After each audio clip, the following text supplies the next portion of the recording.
తెలంగాణ కుంభమేళ మేడారం జాతరకు భక్తజన సముద్రంగా మారింది. ప్రస్తుతం మనం మేడారంలోని సమ్మక్క సారలమ్మ గద్దెల వద్ద ఉన్నాము. ఇక్కడ ఎటు చూసినా భక్తజన ప్రవాహం కనిపిస్తూ ఉంది. గడిచిన 3 నెలల్లో 50 లక్షల మంది పైగా భక్తులు మేడారం సమ్మక్క సారలమ్మను దర్శించుకోగా ఈ 3 రోజుల్లోనే మరో 50 లక్షల మంది వస్తారన్న అంచనాతో భారీ ఎత్తున అధికార యంత్రాంగం ఏర్పాట్లు చేసింది. దాదాపు 35,000 మంది అధికారులు సిబ్బంది ఇక్కడ మేడారంలో వచ్చే లక్షలాది మంది భక్తులకు సౌకర్యాలు కల్పించేందుకు సేవలు నిమగ్నమయ్యారు. తాకట్టులో ఉన్న బంగారాన్ని విడిపించి ఆ రోజు ఆన్లైన్ రేటుకే మేము కొంటాం. Sharma gold company. అదే సందర్భంలో అడుగడుగున భక్తజన ప్రవాహంతో ఉన్న మేడారం సమ్మక్క సారక గద్దె వద్ద ఎటువంటి అవాంఛనీయ ఘటనలు జరగకుండా దాదాపు 15,000 మంది పైగా పోలీసులు బందోబస్తు నిర్వహిస్తున్నారు. ఐజీ స్థాయి అధికారి నుంచి కానిస్టేబుల్ స్థాయి అధికారి వరకు ప్రతి ఒక్క రోడ్డుపైనే ఉండి ఇక్కడ భక్తులకు ఎటువంటి ఇబ్బంది తలెత్తకుండా చర్యలు తీసుకుంటున్నారు. ప్రస్తుతం మనం సమ్మక్క గద్దె వద్ద ఉన్నాము. ఒకసారి ఇక్కడ చూస్తే మొత్తం ఒక జన ప్రవాహం కనిపిస్తూ ఉంది. ఎటు చూసినా కూడా సమ్మక్క సారలమ్మ నామస్మరణతోటే ఇక్కడ భక్తజనం భక్తి పారవేశంతో ముందుకు సాగుతున్న పరిస్థితి కనిపిస్తూ ఉంది. తాము ఇలవేల్పుగా కోల్చుకునే సమ్మక్క తల్లికి పూజిస్తే సకల శుభాలు కలుగుతాయని నిలువెత్తు బంగారం సమర్పించుకున్న దృశ్యాలు కనిపిస్తున్నాయి. ఈరోజు ఇక్కడ సమ్మక్క సారక దర్శనానికి ఈరోజు ఉదయం నుంచే దాదాపు 1,00,000 మందికి పైగా భక్తులు తరలివచ్చారని కూడా అధికారులు అంచనా వేస్తున్నారు.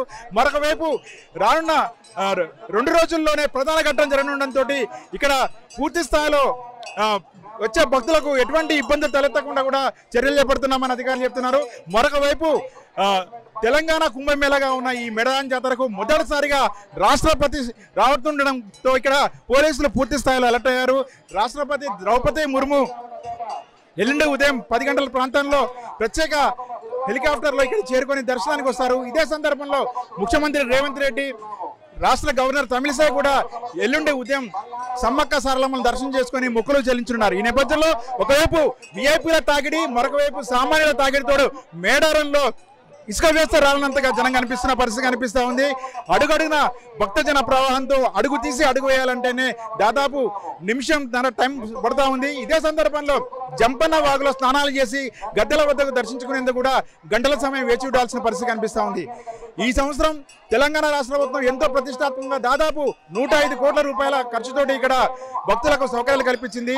అడుగడున ఇక్కడ ప్రభుత్వ అధికారులు సిబ్బంది విధుల నిమగ్నమై వస్తున్న భక్తులకు ఎటువంటి ఇబ్బంది తలెత్తకుండా చర్యలు చేపడుతున్న పరిస్థితి కనిపిస్తూ ఉంది. ప్రస్తుతం మనం మేడారం సమ్మక్క జాతరలో ఉన్నాము. ఇక్కడ సమ్మక్క గద్దెల వద్ద ఉన్నాము. ఇక్కడ గుడి లేదు, ఇక్కడ ఆకృతి లేదు. అయినప్పటికీ కూడా ఇక్కడ ఈ గద్దెల వద్ద ఉన్న కుంకుమ పని రూపంలో ఉన్న సమ్మక్కను సందర్శించుకునేందుకు లక్షలాది భక్తులు తరలి రావడం ఆనవాయితీగా వస్తుంది. భక్తులు సుదూర ప్రాంతాల నుంచి కూడా ఇక్కడికి వస్తున్నారు. మనతో కొంత భక్తులు ఉన్నారు. అమ్మ, మీరు ఎక్కడి నుంచి వచ్చారు? మేమా డోర్నకల్ మండలం మన్నెగూడెం నుంచి వచ్చింది సార్. ఇక్కడ చాలా బాగుందండి. ఈసారి ఫెసిలిటీ కానీ మంచిగా ఉంది. అమ్మగారిని దర్శించుకోవడం మాకు చాలా ఆనందంగా ఉంది. మంచిగా ఒక్కసారి వచ్చినాం, మా బాబుకి జాబ్ వస్తే మళ్ళీ ఇప్పుడు వచ్చినాం. మేడారంలో ప్రధాన ఘట్టానికి అంకం తెరదీసింది. కొద్దిసేపటి క్రితమే ప్రధాన పూజారి ఇతర అమ్మవారిని గద్దెలపై తెచ్చే కార్యక్రమం కనిపిస్తా ఉంది.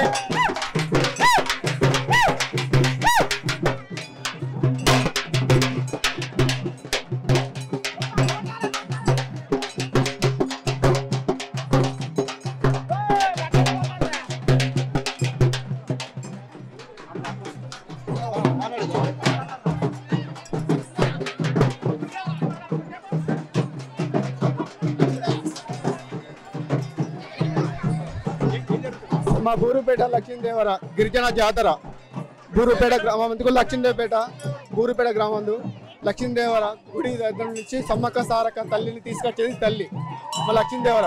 గత పూర్వలో మా అయ్యల తండ్రులను అంటే గిరిజన దేవతలను తీసుకొచ్చేది మా బూరుపేట లక్ష్మీదేవత అని. బూరుపేట లక్ష్మీదేవర గ్రామ పెద్దలైనా మేము ఎప్పటికీ తీసుకొచ్చడం జరుగుతుంది. ఆడబిడ్డ కనుక పోతాం. మేము వెంకటాపూర్ మండలం ములుగు జిల్లా వచ్చేసినటువంటి దేవుడు లక్ష్మీదేవుడి వల్ల వచ్చేసినాం. ప్రస్తుతం మనం మేడారంలోని ప్రధాన కేంద్రం సమ్మక్క సారలక్క గద్దె వద్ద ఉన్నాం. ఇక్కడ ప్రధాన పూజారి అరుణ్ ఉన్నారు. ఆయనతో మాట్లాడే ప్రయత్నం చేద్దాం. చెప్పండి, పూజా కార్యక్రమం ఎలా సాగబోతున్నాయి, ఇక్కడ ఏం జరుగుతుంది ప్రస్తుతం? శ్రీ మేడారం సమ్మక్క సారలమ్మ జాతర ఫిబ్రవరి 21 నుంచి 24 వరకు నిర్వహించడం జరుగుతుంది. అయితే ఈరోజు ఫిబ్రవరి 21 తారీఖు బుధవారం రోజు కన్నపల్లి నుంచి సారలమ్మను కొండాయి నుంచి గోవిందరాజును పునుగొండల నుంచి పగిడిద్దరాజును తీసుకొచ్చి గద్దెలలో ప్రతిష్ఠించడం జరుగుతుంది.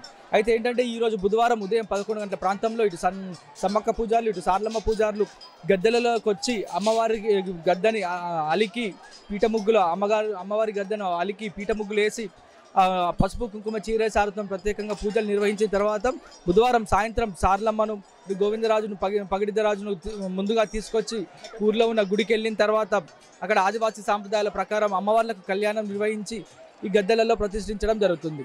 అయితే మరలా అడవికి వెళ్ళి కంకవనాన్ని తీసుకొచ్చి కంకవనం ఎందుకంటే వనదేవతలు అడవిలో పుట్టిన దేవతలు కాబట్టి అమ్మవార్లకు ఎటువంటి రూపం ఉండదు. ఈ కంకవనాన్నే అమ్మవార్లుగా భావించి ఈ గద్దెలలో ప్రతిష్ఠించడం. గురువారం సాయంత్రం పూట సమ్మక్కను చిలకలగుట్ట నుంచి కుంకుమర్ని రూపంలో తీసుకురావడం. శుక్రవారం పూట వీళ్ళందరూ గద్దెలలో కొలువై ఉంటారు. అదే రోజు అధిక సంఖ్యలో భక్తులు పాల్పంచుకొని తమ తమ మొక్కుబడులను సమర్పించడం. శనివారం పూట తిరిగి వీళ్ళని వనప్రవేశం చేయడం జరుగుతుంది. ఇప్పటి వరకు ఎంతమంది దర్శించుకున్నారు? ఈ 3 రోజులు ఎంతమంది భక్తులు సందర్శించుకునే అవకాశం ఉంది? దాదాపు నెలన్నర నుంచే భక్తుల తాకిడి అధికంగా ఉందండి. దాదాపు 30-40 లక్షల మంది అమ్మవాళ్ళని దర్శించుకుంటున్నారు. ఇప్పుడు అంటే ఈ 3 రోజులు ఇప్పటికే చూస్తే చాలా మంది అమ్మవాళ్ళని దర్శించుకుంటున్నారు.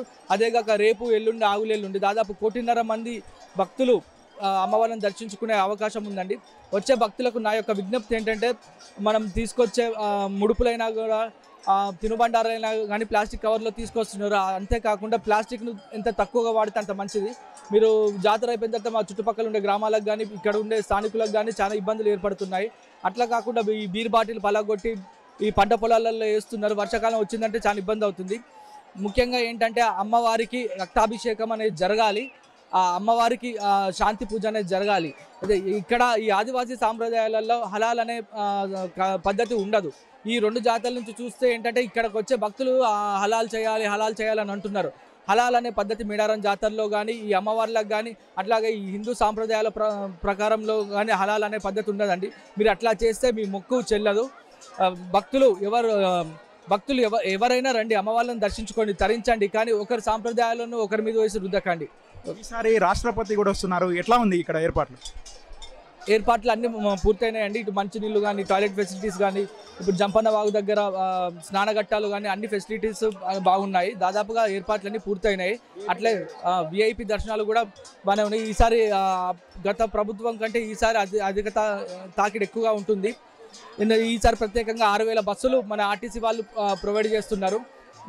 ఆర్టీసీ ప్రయాణం చేయవలసిందిగా నా యొక్క మనవి. ఎందుకంటే ఆర్టీసీ బస్సు ఎక్కితేనే మీరు ఊరు పక్కన ఆగుతారు.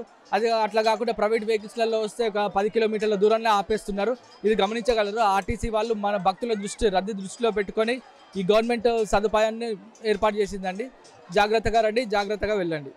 మొత్తం మీద మనం చూస్తే ఇక్కడ మేడారంలో పూర్తిగా భక్తజన సముద్రం కనిపిస్తూ ఉంది. ఇక్కడ దాదాపు ఈ 3 నెలల్లో 50 లక్షల మంది సందర్శించుకోగా ఈ 3 రోజుల్లోనే మరో 50 లక్షల మంది పైగా సందర్శించుకుంటారని కూడా ఇక్కడ ఆలయ అయ్యగారులు చెప్తున్నారు. అదే సందర్భంలో ఈ 3 రోజుల పాటు భక్తజన ప్రవాహం భారీగా తరలి వస్తుండటంతో ఒకవైపు అధికారుల ఏర్పాట్లతోటి, మరొకవైపు రాష్ట్రపతి ద్రౌపది ముర్ము, మరొకవైపు విఐపీలు, ముఖ్యమంత్రి, గవర్నర్, ఇతర మంత్రులంతా కూడా మేడారం వైపే తమ ప్రయాణం ప్రారంభించడంతో ఇక్కడ పూర్తి స్థాయిలో పోలీసులు కూడా అప్రమత్తమయ్యారు. 15,000 మందికి పైగా పోలీసులు ఇక్కడ అప్రమత్తమై బందోబస్తు విధులు నిర్వహిస్తున్నారు. దాదాపు 50,000 సీసీ కెమెరాలతో ఇక్కడ నిఘా ఏర్పడిన పరిస్థితి ఉంది. అదే సందర్భంలో మేడారం సమ్మక్క సారలమ్మను నేరుగా సందర్శించుకునేందుకు ఇక్కడ భక్తులు వారధిల్లడంతో వీరికి ఇక్కడ సామూహిక దర్శనం చేపిస్తున్న పరిస్థితి కనిపిస్తోంది. గద్దెల వద్ద మాత్రం ఒక కోలాహల వాతావరణం, ఒకవైపు ఆనందం, మరొకవైపు ఆహ్లాదం, మరొకవైపు ఉత్సాహం కనిపిస్తున్న పరిస్థితి కనిపిస్తూ ఉంది. ప్రస్తుతం మన సమ్మక్క గద్దె వద్ద ఉన్నాం. ఇక్కడ అధికారులు ఏర్పాట్ల పర్యవేక్షిస్తున్న పరిస్థితి. ప్రస్తుతం ఎండోమెంట్స్ అధికారి మనతో ఉన్నారు. ఏర్పాట్లు ఎలా సాగుతున్నాయి, ఇక్కడికి వచ్చే లక్షలాది మంది భక్తులకు ఎలాంటి సౌకర్యం కల్పిస్తున్నారో తెలుసుకుందాం. సార్ చెప్పండి, ఎట్లుంది ఏర్పాట్లు ఇక్కడ? దేవాదాయ ధర్మాదాయ శాఖ వారు జిల్లా యంత్రాంగం సహకారంతో, జిల్లా కలెక్టర్ గారి సమన్వయంతో పూర్తిగా ఇక్కడ అన్ని ఏర్పాట్లు కూడా చక్కగా ఏర్పాటు చేయడం జరిగింది. సుమారు 1.5 కోటి భక్తులు వచ్చేటువంటి ఆలోచనతో అవసరమైనటువంటి ఏర్పాట్లన్నీ క్యూ లైన్లు, చలువ పందిర్లు, మంచినీటి వసతి, అదేవిధంగా వివిధ శాఖల సౌజన్యంతో అన్ని శాఖల సౌజన్యంతో మెడికల్ హెల్త్ క్యాంపు, ఆర్టీసీ వంటి అన్నిటి కూడా భక్తుల సౌకర్యార్థం విశేషంగా ఏర్పాటు చేశారు. ఈ సంవత్సరం ఇక్కడ ప్రసాదాల ఏర్పాటు కానివ్వండి, అన్ని విషయాలలో కూడా చాలా జాగ్రత్త తీసుకొని జిల్లా కలెక్టర్ గారు, మంత్రివర్యులు, జిల్లా మంత్రి గారు అందరూ కూడా, మా దేవాదాయ శాఖ మంత్రివర్యులు అందరూ చక్కని ఏర్పాట్లు చేశారు. భక్తులు ఈ సౌకర్యాన్ని వినియోగించుకొని అమ్మవార్ల దర్శనం చేసుకొని అమ్మవార్ల కృపకు పాత్రలు కావాలని కోరుతున్నాం. ఇప్పటివరకు 50 లక్షల మందికి వచ్చారని చెప్తున్నారు. ఈ 3 రోజులు కూడా మరో 50 లక్షల మంది వస్తారని అంచనా వస్తున్నారు. వీటి తగ్గట్టు ఏర్పాట్లు ఎలా ఉన్నాయి? జాతర మనకి ప్రారంభమయ్యే నాటికే 19వ తారీఖు సాయంత్రం వరకే కూడా సుమారు 50 లక్షల వరకు జనం వచ్చారనే అంచనా వేశారు పోలీస్ డిపార్ట్మెంట్ వారు. అదేవిధంగా ఈ 4 రోజుల్లో 1 కోటి మందికి పైన దర్శించుకునే అవకాశం ఉంది కాబట్టి వారికి అవసరమైన విధంగా ప్రత్యేకమైనటువంటి క్యూ లైన్లు, మంచినీటి వసతి, అదేవిధంగా చలువు పందిర్లు అన్నీ కూడా విశేషంగా ఏర్పాటు చేయడం జరిగింది. ఆర్టీసీ వారి సౌజన్యంతో బస్సుల సౌకర్యము, అదేవిధంగా హెల్త్ డిపార్ట్మెంట్, అన్ని డిపార్ట్మెంట్ల సౌజన్యం, RWS, వాటర్ అన్ని ఫెసిలిటీస్ కూడా జిల్లా యంత్రాంగం చక్కగా ఇక్కడ ఏర్పాటు చేశారు. కాబట్టి భక్తులు ఈ సౌకర్యాలు వినియోగించుకొని అమ్మవార్లను దర్శించుకొని అమ్మవారి కృపకు పాత్రలు కావాల్సిందిగా కోరుతున్నాం.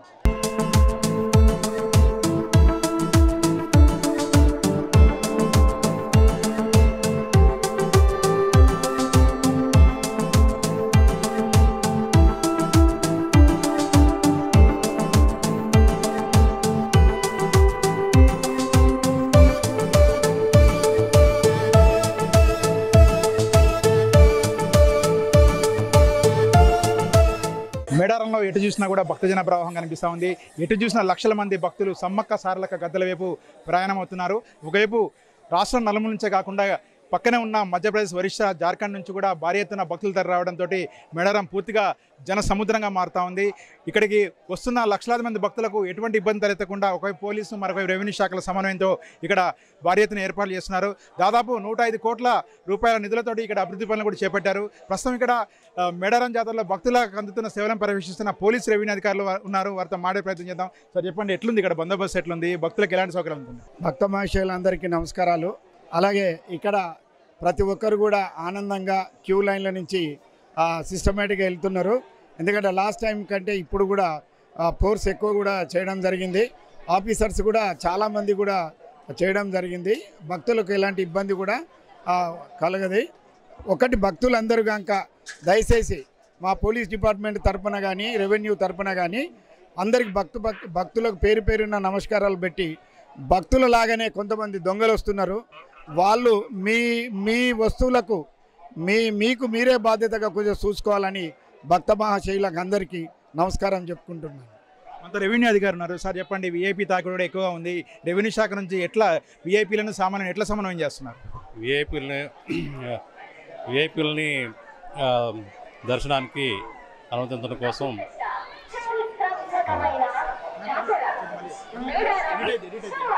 విఐపీల దర్శనం కోసం ప్రత్యేకంగా ఇక్కడ ఏర్పాటు చేయడం జరిగింది. సెక్టర్ ఆఫీసర్గా 3 సెక్టర్ ఆఫీసర్లని 24/7గా నియమించడం జరిగింది. మేము విఐపీలు రాగానే వాళ్ళని రిసీవ్ చేసుకొని దర్శనం చేయించే బాధ్యత మేము తీసుకుంటున్నాం. చాలామంది విఐపీలు వచ్చి దర్శనం చేసుకుంటూ వెళ్తున్నారు. సామాన్యులకి క్యూ లైన్లు బాగానే సాఫీగా జరిగిపోతుంది. అంతా పకడ్బందీ ఏర్పాటు చేయడం జరిగింది. పకడ్బందీగా మంచిగా నడుస్తుంది.